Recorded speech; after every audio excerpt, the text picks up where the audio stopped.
Hello children, I welcome you all in my YouTube channel Anuradha Online Classes. Today I am going to take class 12th Political Science and the book is Politics in India since Independence. इसमें chapter number 8 Regional Aspiration हम लोग कर रहे थे. This is the second part of that chapter. So let's start this with the topic area of tension. हम लोग यहीं पे थे. Area of tension. नाउ अब ये कन्फ्लिक्ट्स जो हुए उसका मेन रीज़न किन किन एरियाज़ में, मतलब किन किन फील्ड्स में ये टेंशन्स क्रिएट हुए. Let's see in this. In the first chapter, we have seen how immediately after independence, our nation had to cope with many difficult issues like partition, displacement, integration of princely states and reorganization of states. तो nation building में हम लोगों ने ये चारों points को पढ़ा है. उस टाइम पे हम लोगों को जो प्रॉब्लम फेस करनी पड़ी, सबसे पहले क्या था, पार्टीशन का सबसे बड़ा इशू ये था. उसके बाद डिस्प्लेसमेंट, लोग यहाँ से वहाँ से यहाँ हुए. And the next problem was integration of princely states. जो प्रिंसली स्टेट्स है जैसे जम्मू एंड कश्मीर, आंध्र प्रदेश का रीजन, तो ये सब जो है इसका भी इंटीग्रेशन हुआ, मतलब गवर्नमेंट के साथ इन लोगों के कॉन्टैक्ट्स हुए. And then reorganization of state का रीऑर्गेनाइजेशन हुआ. तो ये सब हम लोग पढ़ चुके हैं, अर्लियर वी हैव रेड. लेकिन ये सारे ही पॉइंट्स जो थे, these are the points of tensions. Now many observers both within the country and from outside, दोनों ही ऑब्जर्वर्स जो थे उन लोगों ने प्रिडिक्ट किया that India as one unified country can not last long. उन लोगों ने कहा इंडिया इतने सारे डाइवर्सिटी को लेके क्या चल पाएगी, क्या डेमोक्रेटिक गवर्नमेंट जो है उसके सारे के सारे जो फीचर्स होते हैं उसको फॉलो कर पाएगी. तो let's see. Soon after independence, हम लोगों ने जस्ट आफ्टर इंडिपेंडेंस ने हम लोगों के सामने पहला इशू जो आया वो आया issue of Jammu and Kashmir came up. This is the most, आज भी उस इशू पे ही वो चल रहा है, प्रॉब्लम चल रहा है. स्टार्ट हुआ इंडिपेंडेंस के बाद से. It was not only a conflict between India and Pakistan. Pakistan हमेशा सोचता था कि जम्मू एंड कश्मीर का कुछ पार्ट वो ले ले.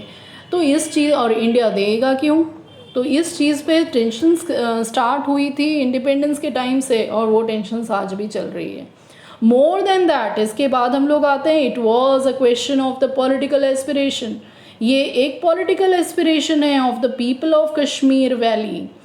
Similarly in some parts of north east, ये तो हो गई हम लोगों के जम्मू कश्मीर की बात. अब आते हैं हम लोग नॉर्थ ईस्ट में. There was no consensus about being a part of India. North east का भी कुछ पार्ट जैसे first Nagaland and then Mizoram witness strong movement. वहाँ बहुत रीजनल मूवमेंट जो है थे वहाँ पे बहुत ज़्यादा हो रहे थे, और वो डिमांड कर रहे थे सेपरेटिंग फ्रॉम इंडिया, इंडिया से अलग होने की बात कर रहे थे. In the south some groups from Dravida movement briefly toyed with the idea of separate country. Tamil Nadu, then ये आंध्रा का कुछ रीजन ये भी चाह रहा था कि ये हमें क्या किया जाए, हमें अलग किया जाए, हमें एक सेपरेट कंट्री के उसमें लेके आया जाए. लेकिन तो ये सारे इश्यूज जो थे इंडिपेंडेंट इंडिया के सामने आए. These events were followed by mass agitation. और ये मास एजिटेशन मतलब पूरा ग्रुप, उस पूरे रीजन के लोग जो है ये मूवमेंट्स उन लोगों ने क्रिएट किए. Now for the formation of linguistic state, वो क्या चाहते थे कि एक लैंग्वेज बोलने वाले लोगों का एक पूरा का पूरा स्टेट हो. Today's Andhra Pradesh, Karnataka, Maharashtra and Gujarat were among the regions affected by these agitation. ये इस agitation से जो affected states हैं वो ये चाह रहे हैं. In some parts of southern India, particularly Tamil Nadu को कह लो, there were protests against making Hindi. Tamil Nadu में वो बिल्कुल मना कर दिया गया कि हिंदी को as official language, national language हम नहीं मानेंगे. In North, there was strong pro-Hindi agitation demanding that Hindi is made the official.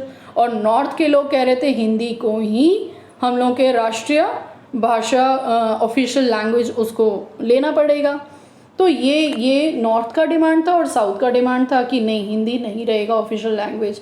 तो ये भी एक टेंशन का एक पॉइंट था. From the late 1950s, people speaking the Punjabi language started agitating for a separate state for themselves. अब पंजाबी जो speak करते थे, जो पंजाबी स्पीकिंग लोग थे, वो चाहते थे कि हमारा खुद का स्टेट हो. This demand was finally accepted and the state of Punjab and Haryana were created in 1966. तो after independence reorganization of states हम लोगों ने पढ़ा ना ऊपर, तो लिंग्विस्टिक बेस पे इन स्टेट का ऑर्गेनाइजेशन हुआ. तो जो पंजाबी स्पीकिंग थे उन लोगों के लिए पंजाब बना, as well as Haryana. Haryana में भी हरियाणवी प्लस पंजाबी स्पीकिंग लोग रहते हैं. दिस डिमांड वर फाइनली, तो कब ये आया फोर्स में? 1966 में ये दोनों स्टेट्स बने. Later the state of Chhattisgarh, इसके बाद आया छत्तीसगढ़, उत्तराखंड, झारखंड. ये तीनों जो है, छत्तीसगढ़ तुम्हारा किससे बना? मध्य प्रदेश को पार्ट किया, उत्तराखंड यूपी को पार्ट किया एंड झारखंड बिहार का पार्ट है. वर क्रिएटेड, ठीक है. Thus the challenge of diversity was met by redrawing the internal boundaries of the country. तो इंडिया के अंदर जो है ये मतलब स्टेट को ही डिवाइड किया गया. तो again reorganization took place, reorganization of state took place. So in the last paragraph of this issue, let's see, yet this did not lead to resolution of all the problems. ये सब होने के बाद भी सारे problems sort out हो गए? ऐसा नहीं था. In some regions like Kashmir and Nagaland, the challenge was so complex that it could not be resolved in the first phase of nation building.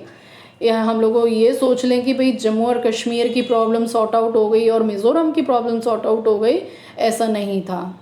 अभी भी वो प्रॉब्लम वहीं की वहीं थी. थोड़ा बहुत प्रॉब्लम सॉल्व हुआ लेकिन पूरी तरह से नहीं. New challenges came up in states like Punjab, Assam, Mizoram.